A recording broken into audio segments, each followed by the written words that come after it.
Welcome back to Startup Talk. I'm your host, the Startup Coach, founder of TorontoStarts, one of the largest startup communities in Canada. And with me today is Vance Dotson, founder and CEO of WooYourBoo. Welcome, Vance. Thank you so much, Craig. It's a pleasure to be on this platform. It's a pleasure to be speaking with you today. And hopefully, throughout this conversation, we're able to add some value to one another. I'm sure we will, and we had some interesting conversations offline, and I'm hoping to continue some of them as we go. But first of all, tell us about Woo Your Boo. Man, it's a big story, a long story, but I'm gonna try to condense it. I got married when I was really young, 22 years old. And when I say young, I mean relatively young. The culture would probably say you shouldn't get married that young, but I think I was about 25 or 26 where my wife set me down. And my wife's a little bit older than me. She's about 4 years older than me. So it's about 25 or 26 where she's like, Vance, you don't woo me. And today I'm 34 to kind of give you give you a time range. It's 25, 26, she's like, Vance, you don't woo me. And two things happened to me at that moment. I was offended for one, but there was another thing that happened. It was like, dude, you know what? This is actually going on in my head all at the same time. It's like, it's not that I don't want to woo her. It's not that I don't want to make her feel special or make her feel desired. I don't know how to. It's not like I went to school to do it. It's not like my granddad or my people in my family say, hey man, this is how you woo a woman. This is how you make her feel. So at that time, I was sitting down and I thought about Woo Your Boo, and actually I thought the name was still the same, Woo, as you could tell, because that was a conversation. But I said, man, I wish there was an app out there to kind of help me do this. And so when looking at Woo Your Boo today, today it's really we really created Woo to help experienced couples or those couples who have been in a relationship more than 2 years, right? Because 2 years, a little bit less than that, is around the honeymoon phase where it begins to die or go away.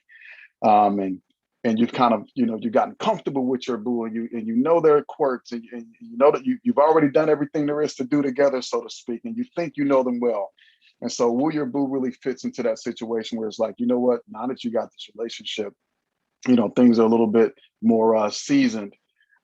This is how you continue to grow that love. This is how you continue to to treat each other special and keep each other at the forefront of your mind. So that's kind of where Woo Your Boo started. That's fantastic. And we're going to get into a little bit more about it and how it works. And I downloaded the app earlier, so I have some questions. But I like to start off talking about the entrepreneur and who they were growing up. Were you a handful for your parents? Were you studious, into music, sports? I was heavily into sports. I grew up in Flint, Michigan. If you know anything about Flint, most people who probably heard of Flint today probably understand or know about the water crisis. So I grew up in the era where General Motors was just jettisoning Flint.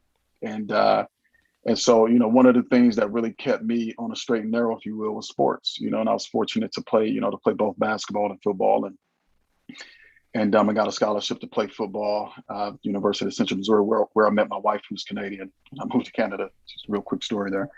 But I was a pretty good student, the oldest of the oldest boy. I have an older sister, but I was always the kid who was more mature for my age, and kind of looked at life a little bit differently than my peers, and it's that shaped me, even to this day in terms of the things that are important in life. Relationships. I personally believe being the fundamental thing that's important in life.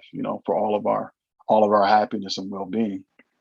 But yeah, that's how I grew. I was a good kid, good student in school, and took pride in it. And the entrepreneurial journey just came because I was influenced by my auntie and uncle who were entrepreneurs, and saw some of the things that they were doing, and I thought that creative, they had an outlet to be creative and to live out their truth, so to speak, in their community, and that just resonated with me really deeply at 13, and I think I knew very early on that I wanted to be in business, and I knew very early on that I wanted to do something of my own,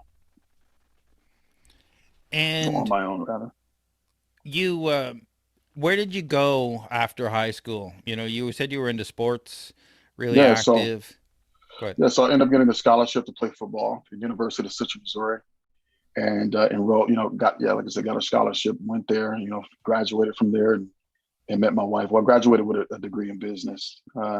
You guys would call it like a BCom degree here in Canada. But that's what I did. And finally, finishing after graduating and finishing my last football season, I literally just drove right to Canada. November 22nd, or November 21st. It was like I'm done with school. Like I entered Canada like November 22nd. It was a long drive, but a good one. So, just a sidetrack here. The high school football phenomenon in the US is Oh yeah, insane. oh So, yeah, man. I lived in Brownsville, Texas for a number of years, Okay, and all right, my ex-wife was a teacher there. And so I went to a couple. These are after school high school games. yeah, And there'd be 40,000 plus people in the stands. yes, I've never seen anything like that in Canada, like from non-collegiate sports. Have you right. seen anything that compares to that?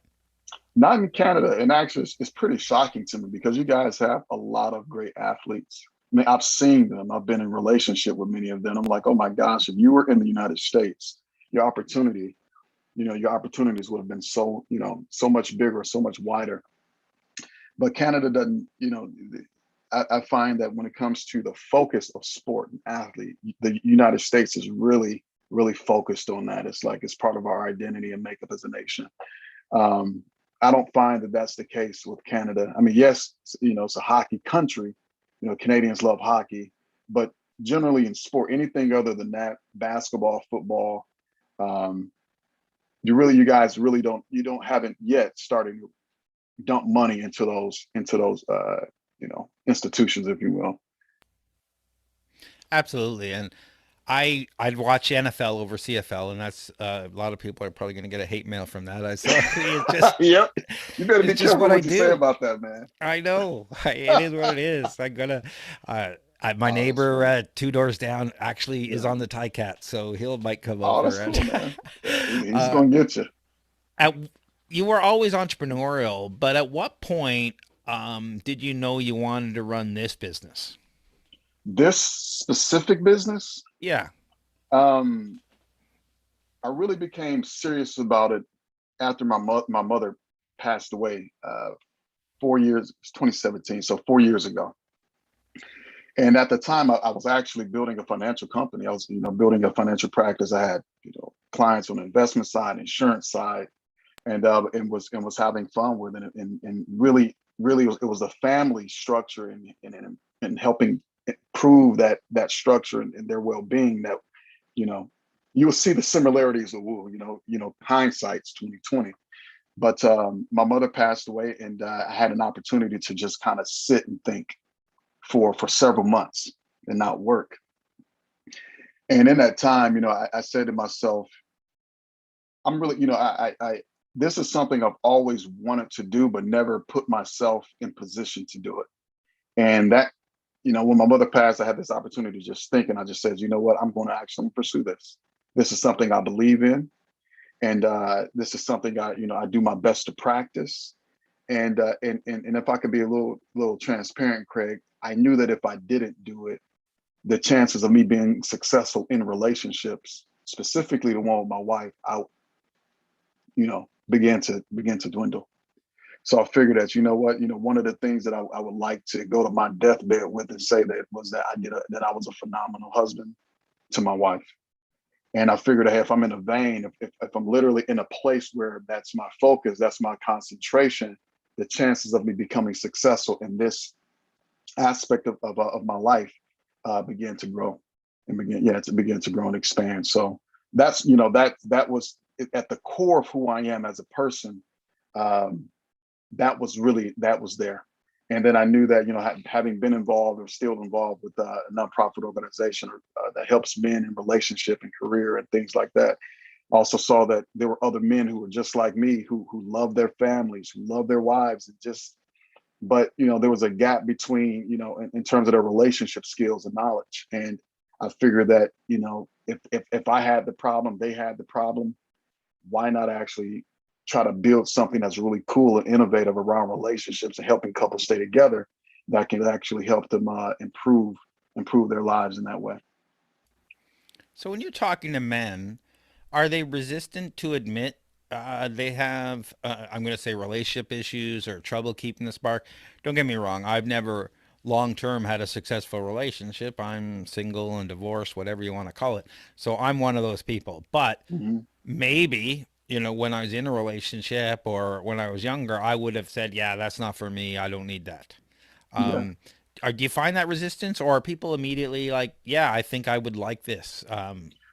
Show me, help me. So to answer that question, the answer is absolutely. I find that resistance, and because men, we're typically, we're cultured or groomed to be macho and have all the answers, right? Even amongst each other, right? It's like I got the Yep. answers and I don't need help, and inside you're dying inside, right? But you, and sometimes as men, we kind of push that in the back so that we don't have to pay attention to it. And so if another man brings it up, it's like, dude, I'm not about to talk about that. No, I'm good. We're good. And so absolutely, man, that definitely happens. But I find that in anything, you've heard this saying before, no one, how does it go? It's like people don't care how much you know until they know how much you care. And so I find that when being in a relationship, and I've been at this organization for the last 6 years, and have been a part of hundreds and hundreds of and mentored hundreds and hundreds of men. Um, when you're in a relationship with men, that's when they feel comfortable enough to let their, we call it the mask, to drop the mask a bit and let you on the inside. And I found that a lot of men are hurting. You know,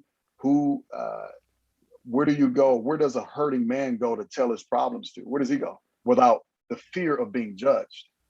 Is he going to go to his parents? Is he going to go to his wife or his significant other? Is he going to go to, his friend? Who's going to actually be a place that man can go to feel like, hey, I can be my authentic self.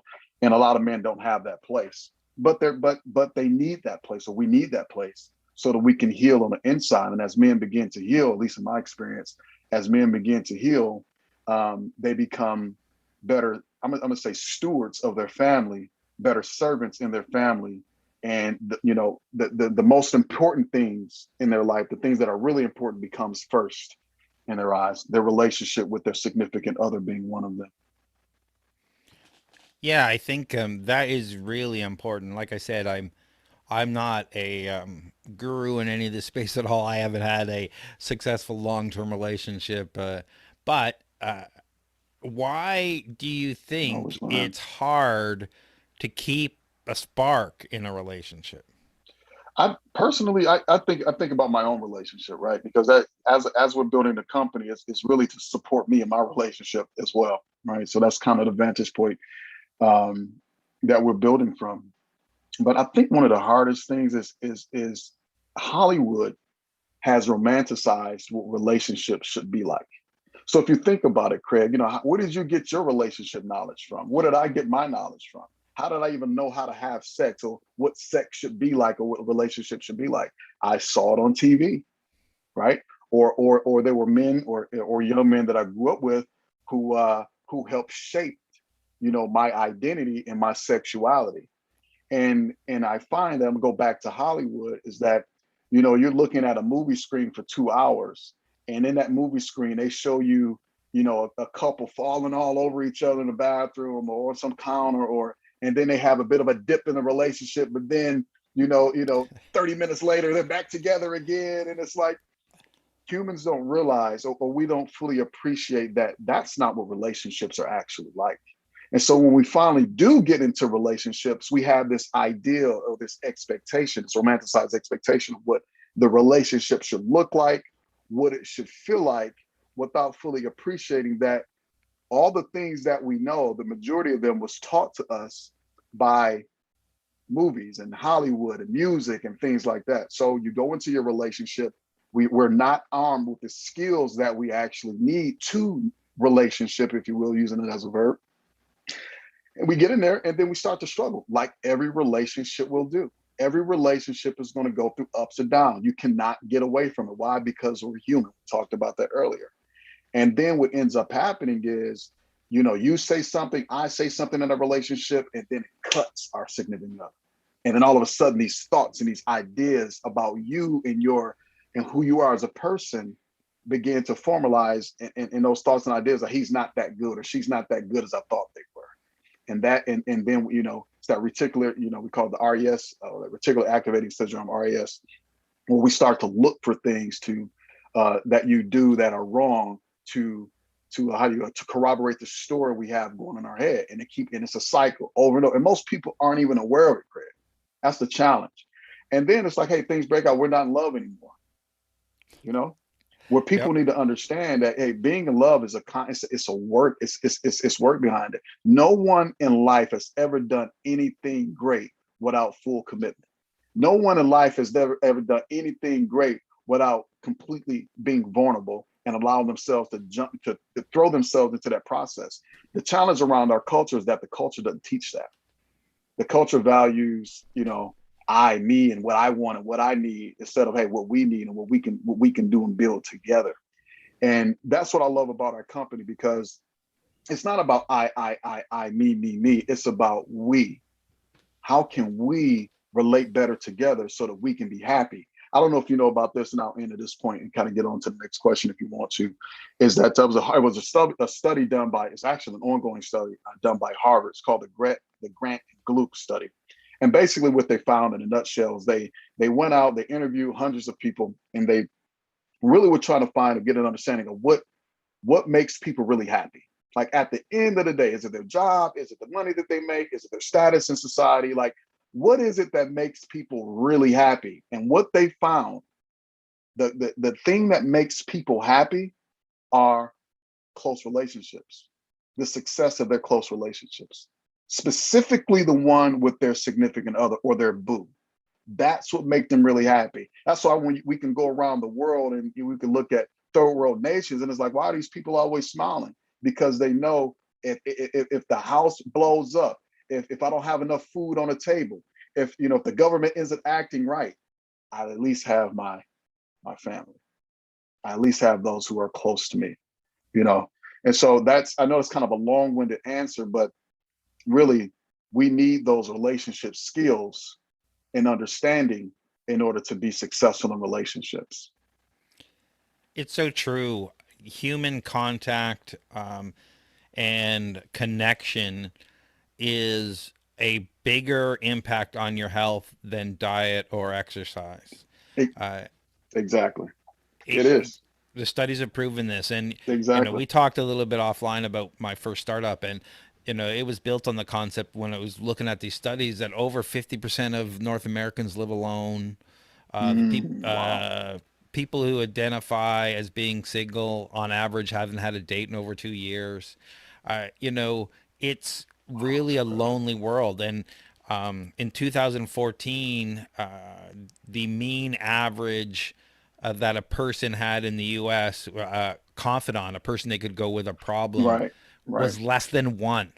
That is incredible. Yeah, and so Golly. this is where our world has come to. So I really value what you're doing here. So I understand the problem, but how does a dating app for people in a relationship work? Yeah. So that's a good question. How will your boo work? So this is what we understand is that there are dozens and dozens of apps around the world that helps people find love, helps them get into love, right? But it's like, now that you found love, what do you do? It's not the fairy tale ending. It's like, now that you have it, it doesn't mean that you're going to have a fairy tale ending. So where your WooYourBoo sits again is that now that you found love, we're the app that's going to help you stay in love. But not only that, we're going to give you the tools, we're going to give you the ideas and things that you can do with each other to work on your relationship and have fun while doing it.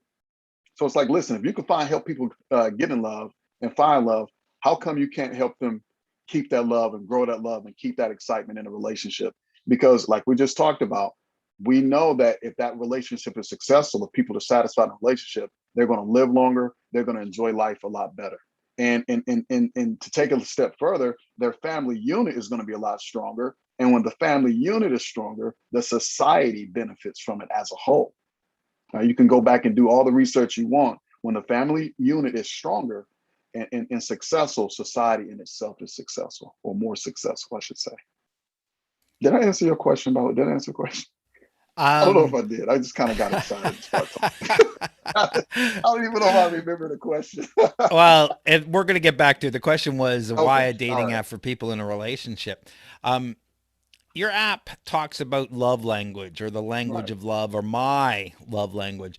That's And right. I download the app, I go into it. It gives me some options to types of things dates I like, stay home, go out, entertainment, a few other things. And then I'm now presented with a bunch of options and I'm swiping left or right on types of things that I'm interested in to discover my love language. What does that mean? So quickly here, a love language is it's just like any language. Everyone communicates. Well, we have languages all around the world, and you only can communicate to a person if you understand their language. And I'm using the word communicate intentionally. You can only communicate to them, unless you understand the language. So how does one communicate love to a person if they don't speak their language? So everyone has a love language, and some of us have multiple love languages, and that's okay. But the idea is that I'm in a relationship. In order for me to feel loved by my boo, she needs to speak my language. In order for her to feel loved by me, I need to speak her language or her multiple languages that she may have. So I have to become multilingual, so to speak, in terms of speaking love language.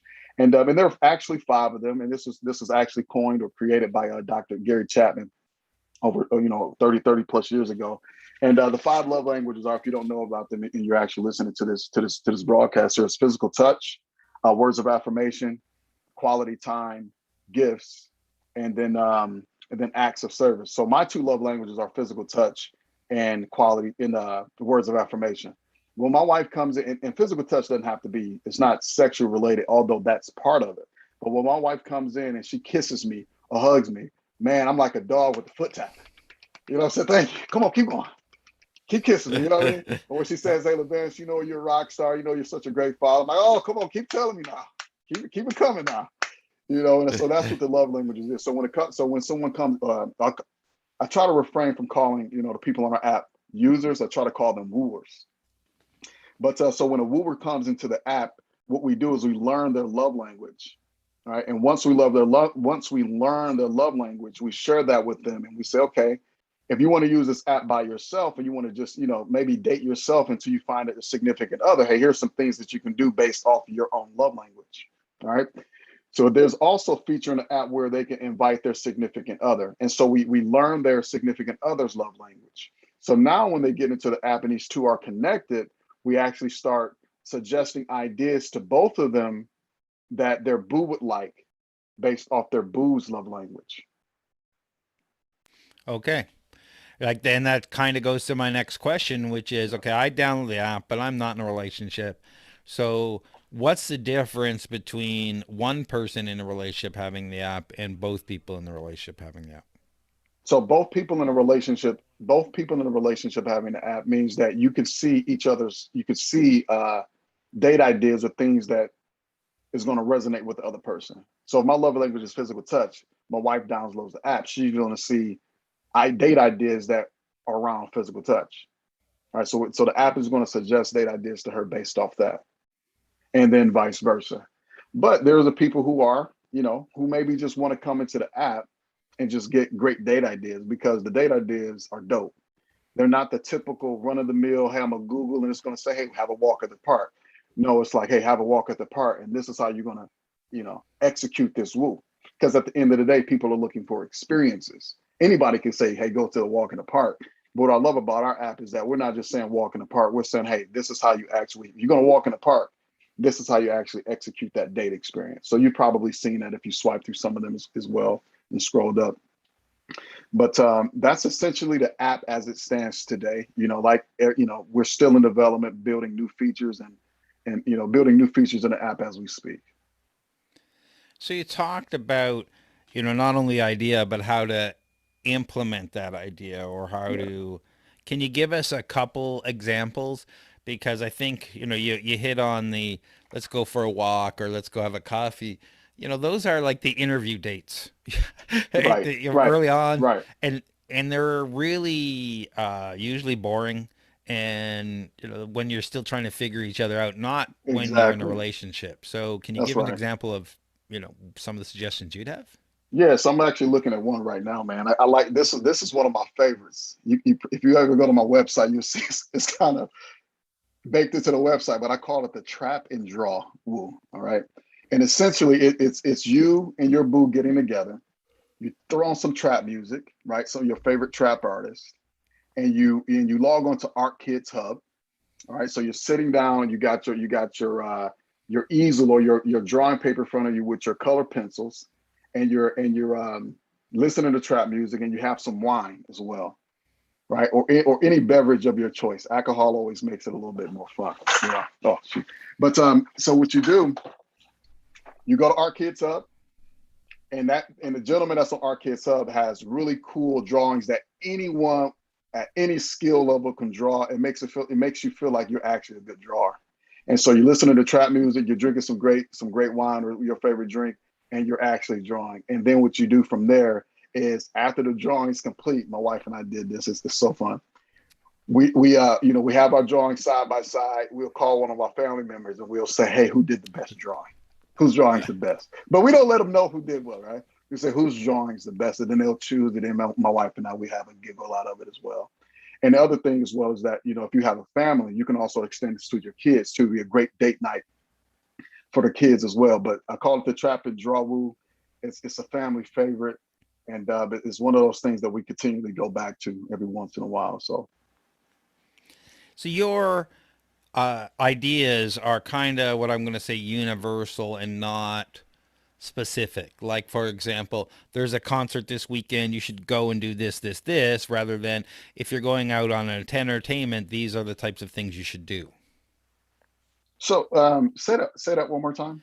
For Yeah, example, yeah, I'll go. A lot of people would suggest, hey, there's a specific concert this weekend. right, Tokyo Police Club's in town, whatever. right. I I just got saw you. them Yep. recently. Um, Right. so that is very specific at a time and place. Go do this versus no, no. You want to go out this weekend and see a band. This is what you do, and this is how you do it. Kind of suggestion with you. It's both. So if you go into the app, we have both. We'll have the things that you can do, just theoretically, like, hey, you can do like, okay, if you're going to do a picnic, this is how you want to do the picnic, right? But there's a woo in there. Well, we haven't put this in there, but I'm gonna give you an example of an idea what you're talking about. It's out in Ottawa actually, where there's a restaurant out there, a restaurant with like a diamond chef, and it's one of those winter type woos. But across the street from the restaurant is a what do you call it? A place where you can ice skate. So it's like a rink. It's an ice skating rink right across the street. So we'll say, okay, go to this restaurant, very specific because of the experience you're going to get at the restaurant. Choose this type of wine, very specific, right? And pair it with this type of food. Obviously, they don't have to do it. But hey, before you do all this, what you want to do, you want to go across the street, you know, and skate around and enjoy that first, and then go have dinner. So it can be one or the other. The idea here is that we want to we want to be very we want to create experiences for couples. So then I just come into the app and just say, hey, go to this concert. It's like, hey, nope. Here's an idea that is experiential, and that the reason why that's important is because research shows us, like the National Marriage Project did a study, and what they found is that it's not just couples going out on dates that makes them happy. It's the novelty of the date. It's the shared experience, right? The date has to be novel. It has to be an opportunity for a great shared experience, and it also has to be frequent. So when you match those two together, the novelty of the date and the frequency of the dates, you actually have couples who report being 3.5 times happier than couples who actually don't date. That makes a lot of sense because what you're trying to do is create memories that people will remember, right? Like this is Exactly. you know, you look back Exactly. on, what'd you do this week? And you ask somebody, and I don't uh, know. Right, Kind of versus, oh, do you remember last Saturday or 2 weeks ago when we went and did that thing? It can be exactly. very memorable. And Exactly. I've only really honestly had one relationship where um, it was just filled with memorable events, Mm, of things we would do. And that, looking back, is probably my favorite because those are memorable events, right? Those Yeah. are Fond because memories, right? Yeah. You yeah, feel it. You can feel it, man. Yeah. yeah, and it's could be skewed, it could be whatever, but those are the things you remember. And doing these unusual things, I'll give you a couple examples of things I like to done in the past. Go on the Toronto bike rave. I don't know if you've done that in the No, I evenings haven't. before. It It starts sounds like interesting. 10 Sounds o'clock fun. at night, and you put all these lights and stuff, and everybody syncs up. They listen to the same 3 hour playlist that everybody's playing, and you ride from park to Yeah. park. And once you get to the park, you start dancing, and you meet all I these other like this people, and idea. This is it was great. crazy, and it was great. I Yeah, went to this the is great. world's biggest pillow fight. That happened at the Nathan Phillips Square downtown, and it Oh, was this sounds awesome. fantastic. Right, you're Yeah. doing these Yeah. things that are unusual. I remember she took me out one time to Cafe Noir. Have you ever done that? I haven't done it, but I know what it is. Yeah. Which is you eat in the pitch In the black, dark. Yeah. and like you don't, you think your eyes will adjust, but no, you don't. You can't see anything, and there's 20 or 30 other people sitting at other tables around you, and then Yeah. going out after doing something like that is very It's memorable. experiential. Yeah, It's an absolutely. experience. Experiential, and But that's important. Yeah. fortunately or unfortunately, I'm the type of person who would scan the websites and stuff to find this cool stuff to do. Most people won't do that. So having an app like this is kind of like having that friend that knows all these things, or I'm going to even say a dating doctor that would give you all Yeah. this advice for you to go out and create these kinds of relationships. Now, I got to ask you, because I'm the startup coach, it's a Yep. free app. Everybody here can go download it. If you're listening on the podcast right now, stop and click the chapter link and go right now and download the app and try it out. It's free. So, what's your business model like? How do you make money? Man, so right now, you see me scratching my head. We have like 11 to 12 different ways we can make money. But right now, what we're really trying to focus on, Craig, is just wowing the user. Making that experience I'm gonna call it, out of this world type of experience, so that it can keep coming back. But naturally, anyone could think about, advertisement or a membership type of program or anything like that, right? But we have around 11 to different 12 ways. We haven't really landed on one right now, to be completely honest. We're having conversations with users and with businesses around this all right now, so that we could, test some things out there, but haven't landed on one yet. But again, the most important thing to us is that we're bringing that user to the app, and that they're staying on the app, and that they're getting value. Because if they're there, then the sky's the limit in terms of monetization. Yeah, Monetization. Sorry. Yes. there's all sorts of ways you could monetize this, Yep. um, and many ways to attract businesses and doing all sorts of other things. And we can talk a little bit offline about some Yep. ideas I have if you're interested. But Absolutely. I like to try and share both success and failure. So there's a chance that Yeah. someone Yeah. listening won't make the same mistake. Can you tell us a Yes. time where you screwed up and made the wrong pivot or startup decision? Yeah. I tell you what, like, how a user gets into the app today, like their experience into the app, I think I've changed it like 3 times. Each one getting progressively better, but sucked. And I spent a lot of money making that mistake. And what I could say is, what I wish I would have done is, I wish I would have invested up front, um, like getting someone who's really strong in user experience. And you have to understand, it's a difference between, a person who's really good at user UI, right, and UX. Like, there's a difference. There's, people try to roll them together. You may find somebody's like, I'm good at UX and UI, but there is a difference. Like, those two are two different verticals, or even though they share commonality. I wish I would have got someone at the very beginning who was really strong in UX, to help me build out that experience. And it's cost me thousands of dollars to go back and rework that beginning. That's the first thing that comes to mind. So if you want to save yourself some money, make sure that you have, you hire someone who has great experience in UX or user experience, so that you're not spending money down the road, or unnecessarily spending dollars that you really need down the road. So I would have done that.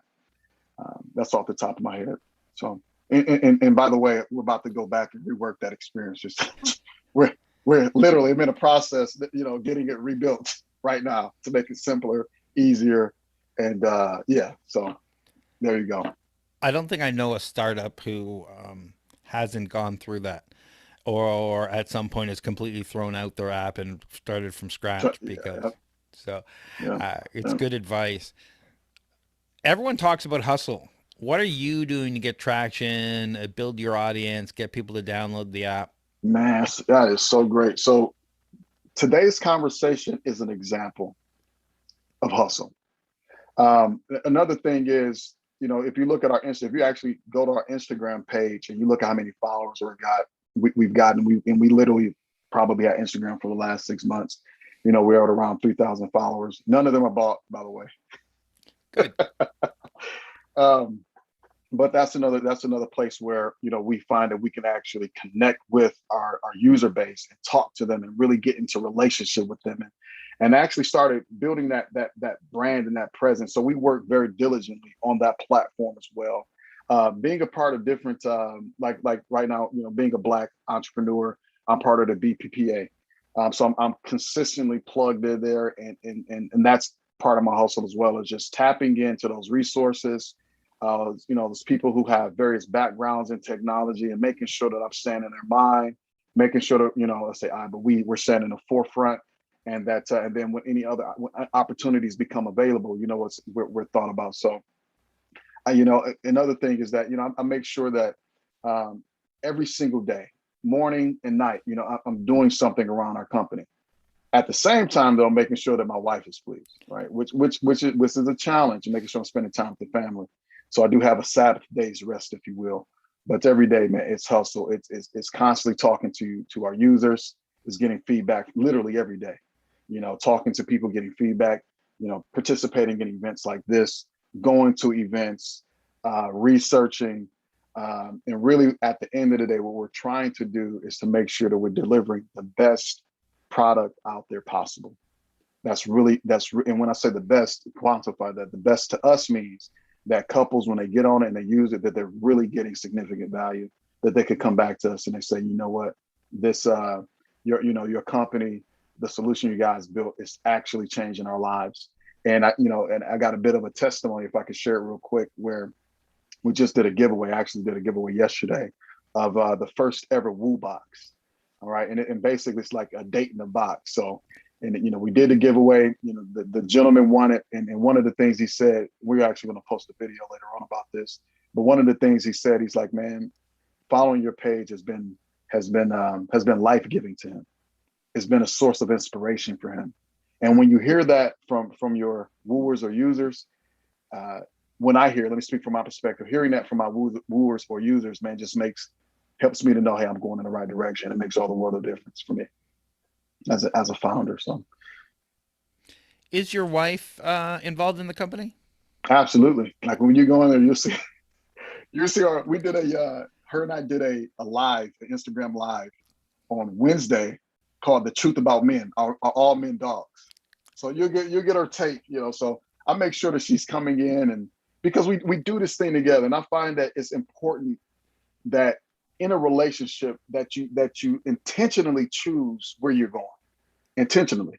Because if you don't have intention about it, Instagram's going to tell you where to go. Facebook's going to tell you where to go. Your in-laws, everybody's going to have, some type of idea about how you should run and you rule your relationship.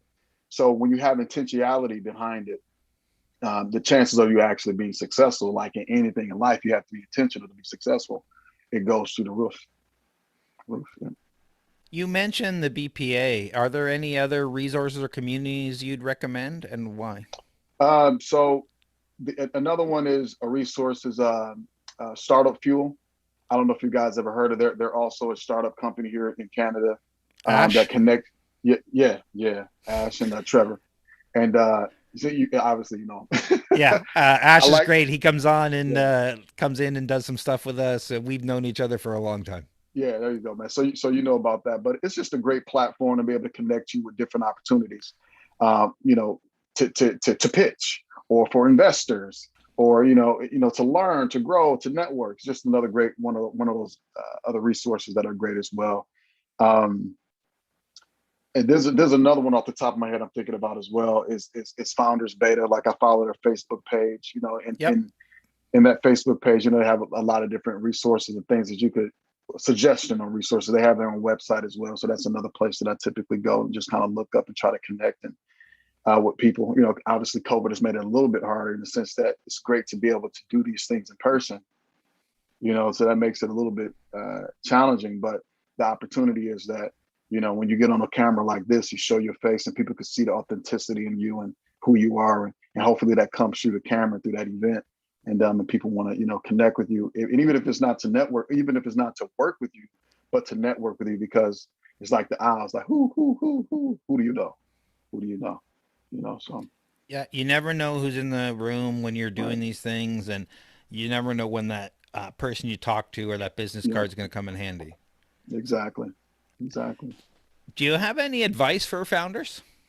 I do, man. The biggest um, probably the biggest piece of advice that I have, and this is more philosophical than practical, it's don't quit. When you believe in something, don't quit. The world, think about this just for a moment. Anything that you see that is built physically, tangible, that you can touch with your hands, or technology, because we have internet and stuff like that. Anything that you see that is built, somebody at one point said it was a stupid idea. Hey, that was stupid. Why would you do that? Who's gonna want to? Who's gonna want a personal computer? Nobody's gonna want a PC. Like, why would you? Why would you do that? Like, So my personal belief is, if you feel convicted by something, you feel really strongly about it, do it. Now, your initial thought about how to execute it may not be the best way to execute it, so you have to be open to changing that. But the vision that you have, the calling inside of you, is there for a reason. Don't quit. Because if you do quit, you said it earlier, Craig, I think it's the pain of regret that weighs on people more than the pain of it, than actually having to go through the pain to create something. So don't quit and give it your very best. I'm gonna say that again. Give it your very best. And when you're giving it your very best. We only So get again, one more life, right? philosophical. So I'm Yeah, sorry, go no, ahead. we only get one life. Like if Right. you're killing time, like Why not do something that's worth it? well, yeah, like what's the point? Like I always like that old saying, Yeah. as if someone could kill time without wounding all of eternity. It's just something to think about. Right. So what's next for you and Woo Your Boo? What's next for the company is like kind of alluded to it before, Craig. It's really just continuing to refine that user experience, and we're actually working on that now in development, just with some new features that's going to be coming out in the next few months. So middle of November, hopefully, testing everything goes correct, or the way we anticipate it going. So that's that. That's one thing. The other thing is just continuing looking for funding.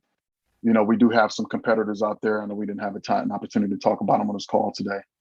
They're predominantly in the U.S., so we're really just, while we're here in Canada, with a Canadian product, a Canadian company, we really want to capture this market because we know the market better than anyone in the U.S. does. We know the people and the culture better than anyone in the U.S. does. So, we're looking for funding, so that we can, build out our team, move fast through that build, learn, measure cycle, or the feedback loop cycle, and build a world-class product in the process. So, So can I ask, since we're here and some yep. investors listen, and I'll be talking to investors, what are you looking to raise? So right now, at this moment, I just filled this out in the pitch deck the other day. We want to raise $1 million, right? And I don't know if you want me to go into further details, but we feel like if we're able to raise $1 million, man, that's going to help us get to the point to where by the middle of next year, we can build feature into the app to actually start making money. You know, and so and it'll also help us hire developers full time. It'll help me, to become more full. I say more full time is that if that's the thing, but help me to work on an app full time as well, or a company full time. It'll allow us to do some of the really cool marketing campaigns that we want to do across Canada, and really, really, truly building our brand in this country. And like I said before, going through and doing that research and that development, going through that feedback, putting things out there and testing them quickly so we can fail fast, learn fast, and making this a world class product. So yep. And if someone hears this and they're interested in chatting to you about investing, where would they go? Yep. So please go. You could. Wish I could type this to you. Don't Levance worry. dot. This will all be in the show notes. Okay, And if you're perfect. listening to a podcasting 2.0, it'll be in chapters. Just click it. The link will be there. So Okay, go ahead, perfect. say So it. feel free to reach out to me via email. Levance. That's LAV for Victor, ANC for Charlie, E for Echo dot Dotson. So Levance dot Dotson, DOTSON at Woo Your Boo. Woo Your Boo, all one word, Woo Your Boo. Levance dot Dotson at WooYourBoo.com. There you go. And if people are interested in just Will Your Boo and a relationship advice and putting a Big spark time. back in, where do they go? Listen, you absolutely, and I'm not saying this because I'm biased. Like I'd like go to our website. We have some blogs there. We have some blogs there. I am telling you, this stuff is world class. It's solid, man.